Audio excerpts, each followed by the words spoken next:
देश का युवा इतना डरा हुआ है, देश का हर एक व्यक्ति इतना डरा हुआ है, इस सरकार के खिलाफ आवाज उठाने से डरता है कहीं उसके साथ कुछ गलत ना हो जाए। हाँ, हम बीजेपी में ज़रूर थे पहले, लेकिन आज हम उनकी रणनीतियाँ हमें समझ में नहीं आती हैं, तो हमें उनसे कोई मतलब नहीं। बहुत रैलियां की, हमने बीजेपी के हर नेताओं को सपोर्ट किया, बीजेपी को वोट दिया, लेकिन बीजेपी सरकार की गलत नीतियों के कारण, बीजेपी के नेताओं की गलत हरकतों के कारण हमने बीजेपी का विरोध करना शुरू किया। ये कौन सा विकास कर रहे हैं? विकास के नाम पर लोगों को बर्बाद कर रहे हैं। ये दलाल मीडिया देश की सच्चाई, देश की किसानों की और मजदूरों की सच्चाई नहीं बताती है। मैं आपका बहुत बहुत आभार व्यक्त करता हूँ, धन्यवाद देता हूँ जो आप ग्राउंड रिपोर्ट पर आकर किसानों के समक्ष आकर जो भी सच है उसको सामने लाने का प्रयास करते हैं।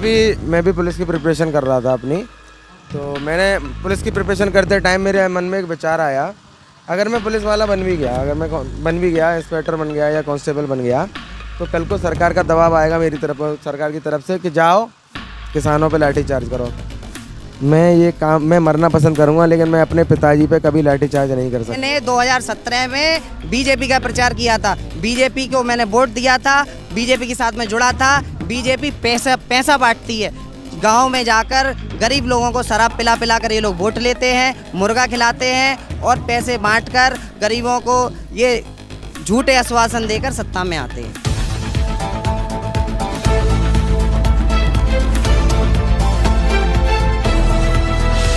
हाँ, मैं ये बोलना चाह रहा था, इस किसान आंदोलन में 99 दिनों से मैं जुड़ा हुआ था।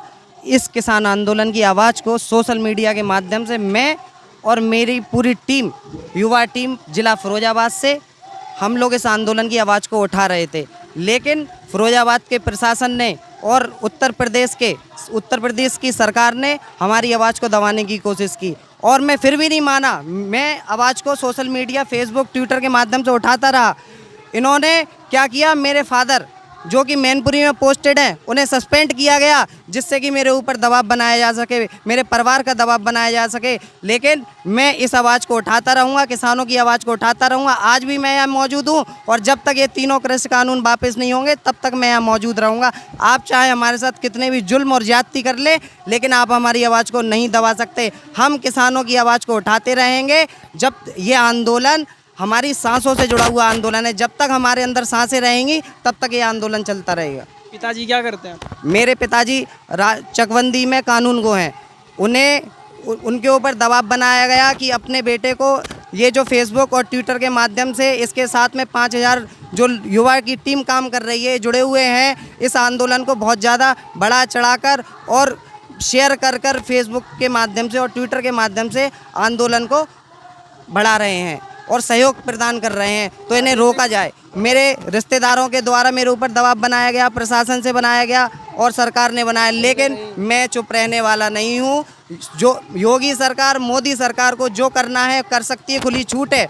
हम अपनी जान को हथेली पर लेकर घूम रहे हैं। आप हमारी आवाज़ को नहीं दबा सकते। आप हमें गोली मार दो, जान से मार दो, तभी हम चुप रहेंगे, लेकिन उससे पहले हमारी आवाज़ चुप रहने वाली नहीं। पंचायत चुनाव सरकार को पता है कि इन तीनों कृषि बिल को किसानों के ऊपर थोपने के कारण किसान समझ चुका है इन तीनों कृषि कानून से किसानों का कितना नुकसान है। इसीलिए किसान एकजुट हो चुका है, सरकार को पता है। और जब किसान एकजुट हो चुका है तो सरकार 100% मैं कहता हूं कि हारेगी। इसलिए सरकार ने अपनी हार को देखते हुए इस पंचायत चुनाव को कैंसिल करने का फैसला लिया है। जी, मेरा नाम आशु यादव है, शुकाबाद फरीदाबाद रहता। एक्चुअली इसमें ऐसा है, मैं आपसे एक बात कहना चाहूँगा। सरकार, आपने जो अभी एक प्रश्न किया था कि हरियाणा चुनाव कैंसिल क्यों किया, और शायद ये पहली बार हुआ है ऐसा, तो कहीं ना कहीं उन्होंने किसानों से जो लड़ाई ली है, उन्हें ऐसा लग रहा है ये कोई राजनीतिक पार्टी तो है नहीं है, ये किसान है जो अपना पेट खुद पालता है और शायद उसी के अन्न से हम लोग अपना पेट भर रहे हैं। तो उसको समझ में आ चुका है, सरकार को ये बात समझ में अच्छी तरह से आ चुकी है। बहुत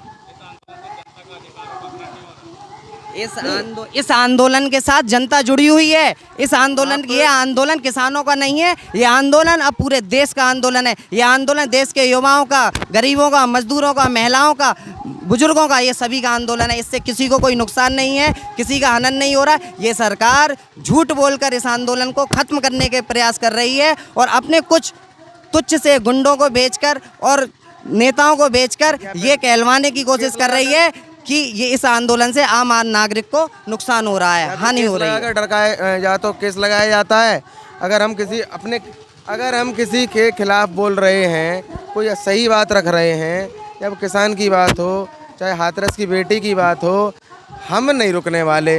आज देश का युवा इतना डरा हुआ है, देश का हर एक व्यक्ति इतना डरा हुआ है, इस सरकार के खिलाफ आवाज़ उठाने से डरता है। कहीं उसके साथ कुछ गलत ना हो जाए, कहीं उसकी हत्या ना हो जाए, कहीं उसकी बेटी के साथ बलात्कार ना हो जाए।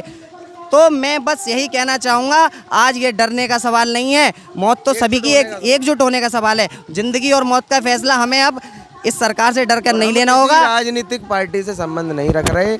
हाँ, हम बीजेपी में जरूर थे पहले, लेकिन आज हम उनकी रणनीतियाँ हमें समझ में नहीं आती हैं, तो हमें उनसे कोई मतलब नहीं। बहुत रैलियां की हमने, बीजेपी के हर नेताओं को सपोर्ट किया, बीजेपी को वोट दिया, लेकिन बीजेपी सरकार की गलत नीतियों के कारण, बीजेपी के नेताओं की गलत हरकतों के कारण हमने बीजेपी का विरोध करना शुरू किया। और जब हमने अपने क्षेत्र से बीजेपी पार्टी का विरोध करना शुरू किया तो बीजेपी के नेताओं ने हमारे ऊपर राजनीतिक व प्रशासनिक, ये कौन सा विकास कर रहे हैं, विकास के नाम पर लोगों को बर्बाद कर रहे हैं। इन्होंने किसी का विकास नहीं किया। देश का अन्नदाता जब यहाँ बैठ के आंदोलन कर रहा है तो आप इसको विकास कैसे कह सकते हैं? सबसे पहला तो जवाब ये है, देश का विकास आप अदर कंट्रीज में अगर आप देखेंगे तो सबसे ज़्यादा वैल्यू एग्रीकल्चर को ही दी जाती है, और अपना देश पूरा कृषि प्रधान देश है और पूरा देश निर्भर है। इसकी जो आय है वो कृषि पे। उन्होंने तो ये भी कहा था 15 लाख रुपए होंगे, दिए जाएंगे। क्या वो मिले आपको मिले या मुझे मिले? क्या आपको मिले? उन्होंने तो 2 करोड़ रोजगार देने की भी बात कही थी,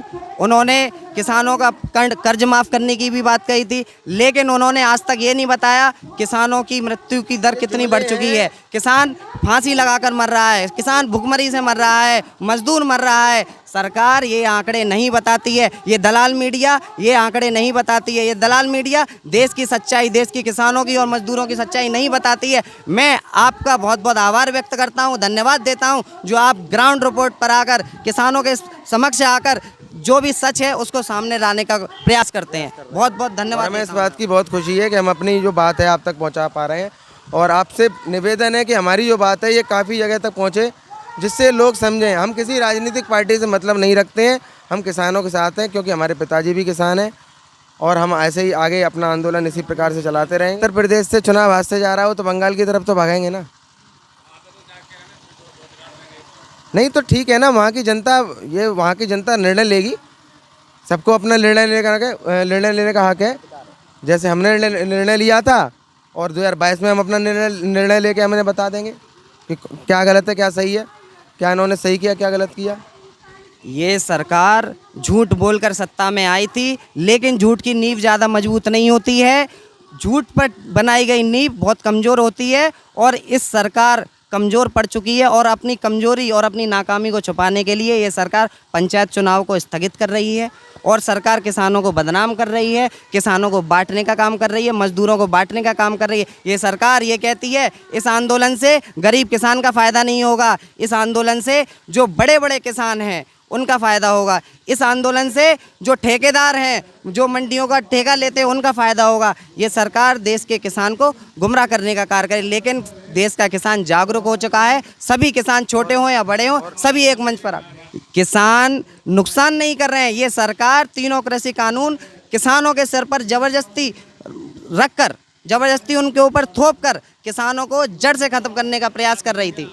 जी अरे मैं बीटेक का स्टूडेंट हूँ, मैं इंजीनियर हूँ, और आज जब मैं इस देश की स्थिति देख रहा हूँ तो मैंने अपना सब कुछ छोड़कर, त्याग कर आज किसानों के साथ में खड़ा हूँ और उनकी आवाज़ को उठा रहा हूँ और उठाता रहूँगा। ये आंदोलन हमारी सांसों से जुड़ा हुआ आंदोलन है, और जब तक हमारे अंदर सांसें रहेंगी तब तक हम इस आंदोलन को उठाते रहेंगे, आवाज़ बनकर। अच्छा, मैं भी पुलिस की प्रिपरेशन कर रहा था अपनी, तो मैंने पुलिस की प्रिपरेशन करते टाइम मेरे मन में एक विचार आया, अगर मैं पुलिस वाला बन भी गया, इंस्पेक्टर बन गया या कांस्टेबल बन गया, तो कल को सरकार का दबाव आएगा मेरी तरफ, सरकार की तरफ से कि जाओ किसानों पे लाठीचार्ज करो।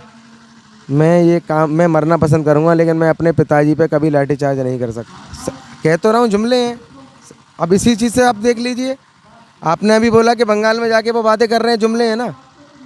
आप इस जनता को जागरूक होना बहुत ज़रूरी है। देखिए, पहली बार हम नेता चुन रहे हैं, और फिर नेता क्या कर रहा है, हम लोग नेता अपनी एक टीम गठित कर रहा है। हमारे देश की राजनीति सुनो, नेता टीम गठित कर रहा है हर राजनीतिक पार्टी का, और वो नेता और ये नॉनवेज और ये दारू की राजनीति पे चुनाव जीतकर और फिर अपना जहाँ से मतलब जनता का विकास करना चाहिए।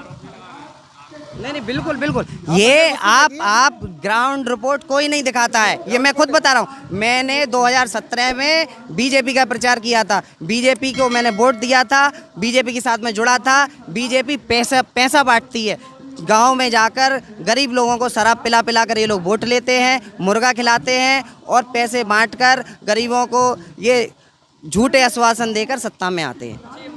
हाँ, मंदिर की, जी, नहीं, ये लोग राम मंदिर की, राम के नाम की राजनीति करते हैं। राम के नाम की राजनीति कर ये लोग सत्ता में आए हैं। इन्होंने राम के नाम पर हिंदू और मुसलमान को बांटने का काम किया है। लेकिन हमारा देश का हिंदू भी भाई भी और मुसलमान भाई भी इतना जागरूक है, वह इनके राम के नाम के बांटने से बटेगा नहीं। वह एकजुट था, रहेगा हमेशा, और इस देश के लिए अपना सर्वस्व न्यौछावर करने के लिए हमेशा तत्पर रहेगा। देश का हिंदू भाई भी, मुस्लिम भाई भी।